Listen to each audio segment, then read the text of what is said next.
Hai adik-adik, selamat pagi dan salam sejahtera pada semua yang sedang menuntun dan mengikuti program Bulan Rinjang Muda Taman-Taman Sabah.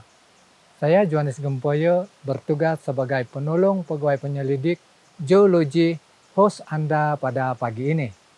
Dan saya Ramlan Yadin, pembantu penyelidik zoologi, juga host Anda pada pagi ini.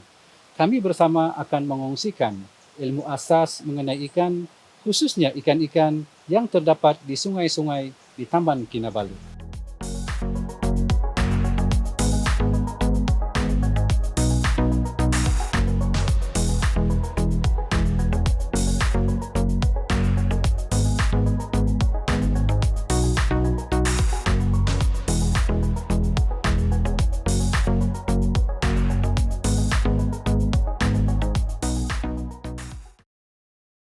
Anda semua tentu kenal dengan ikan. Terdapat ikan yang tinggal di air tawar seperti di sungai, kolam, dan lupak. Terdapat juga ikan yang tinggal di air masin, yaitu di lautan. Namun, pada kali ini kami akan berkongsi kepada Anda tentang ikan yang hidup di air tawar, khususnya di sungai-sungai yang terdapat di Taman Kinabalu. Tahukah Anda bahwa terdapat lebih daripada 40 spesies ikan telah direkodkan di Taman Kinabalu sahaja?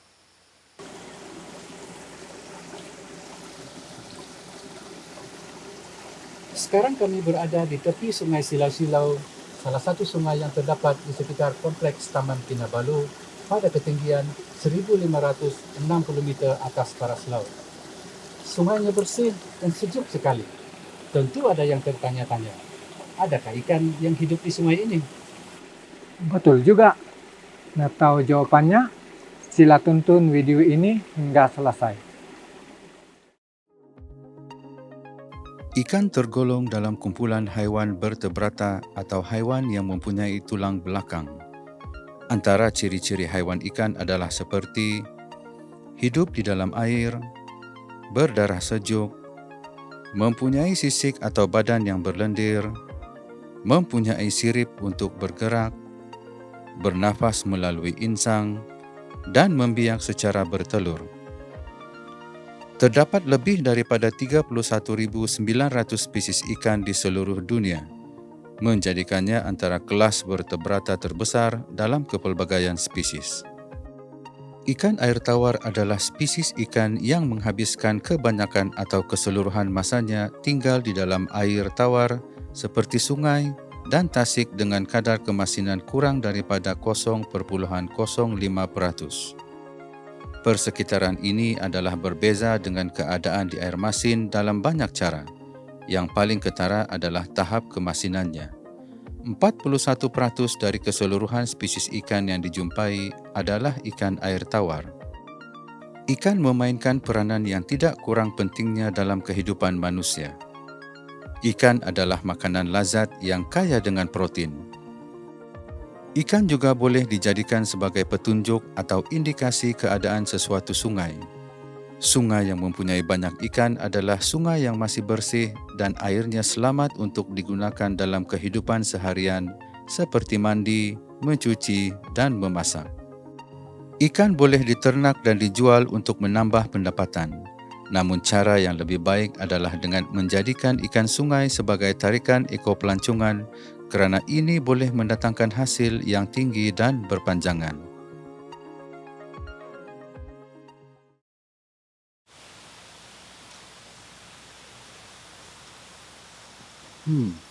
Sekarang kita mau kemana? Di Taman Kinabalu ini ada banyak sungai. Nak cerita tentang ikan, mesti dekat sungai kan? Baru seronok. Apa kata kita ke substation Serincing? Kita tinjau sungai-sungai dan ikan yang terdapat di sana. Jom.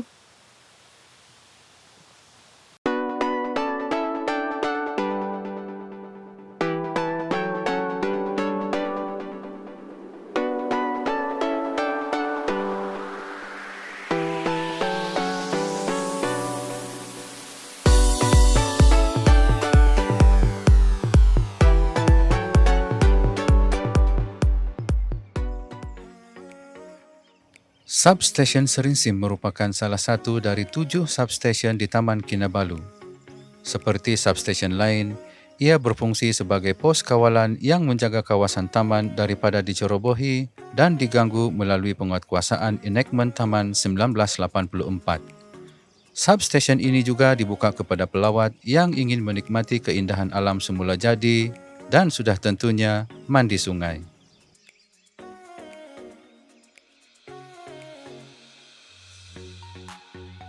Terdapat 2 batang sungai utama di substesen Serinsim, iaitu Sungai Serinsim dan Sungai Kanarom. Mari kita tinjau ikan-ikan yang terdapat di sungai-sungai ini.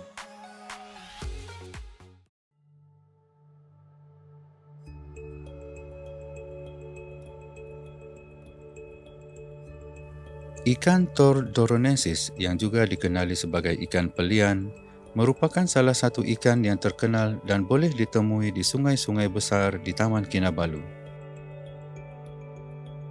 Ikan ini mempunyai sisik yang besar. Ikan pelian dewasa mempunyai saiz yang besar dan boleh mencapai sehingga 35 cm panjang. Biasanya ikan ini lebih suka tinggal di kawasan sungai yang dalam.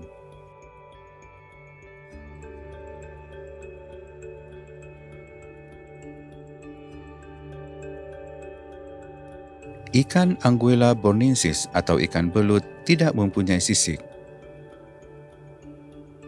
Ikan ini mempunyai badan yang panjang dan boleh membesar sehingga 56 cm panjang. Badannya berlendir dan agak sukar ditangkap dengan tangan. Ikan belut tinggal bersembunyi dalam lubang atau celah-celah batu yang dalam.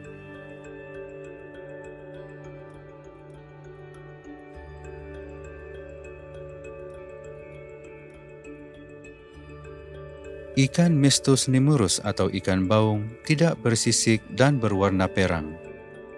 Saiz ikan ini sederhana di antara 25 hingga 35 cm panjang. Ikan ini mempunyai duri yang tajam sebagai pertahanan diri. Duri sengat ikan baung terletak pada sirip dorsal dan juga sirip pektoralnya. Ikan ini mempunyai barbel seakan-akan misai yang digunakan untuk memburu. Ia mengesan mangsa atau makanan melalui filamen barbel ini dan tidak menggunakan mata, terutamanya di air yang keruh.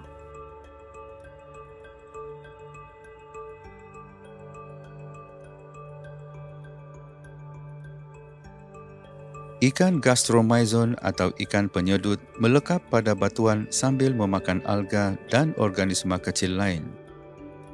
Bentuk badannya besar di bahagian kepala dan mengecil ke bahagian ekor. Ikan ini bersaiz kecil di antara 6 hingga 10 cm panjang. Ikan penyedut lebih suka berada di aliran sungai yang deras untuk mengelak daripada pemangsa. Semua spesies di dalam kumpulan gastromyzon adalah endemik di Borneo, yang bermaksud tidak ditemui di mana-mana tempat di luar Borneo.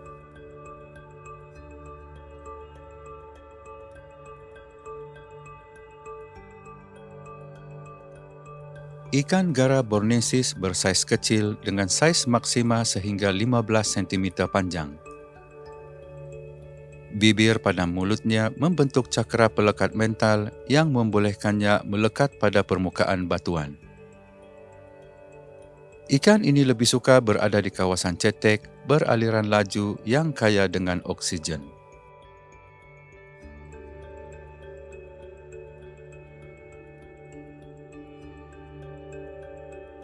Ikan Mastasembelus kiti mudah dikenali melalui bentuk kepalanya yang tirus.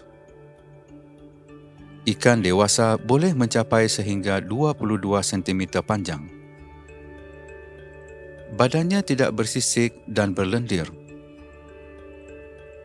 Ikan ini agak sukar untuk ditemui.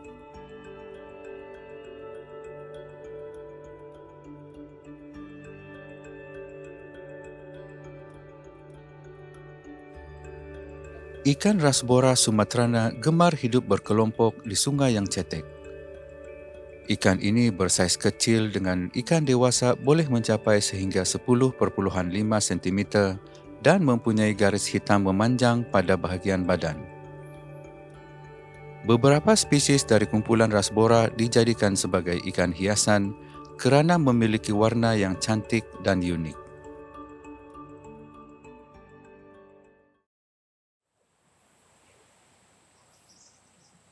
Nah, bagaimana? Menarik tak ikan-ikan tadi? Itu baru sedikit. Ada banyak lagi ikan yang boleh dilihat di sungai-sungai Taman Kinabalu. Betul. Oh ya, hampir terlupa. Jadi, adakah ikan yang hidup dan tinggal di sungai silau-silau di kaki Gunung Kinabalu? Jawabannya ialah ada.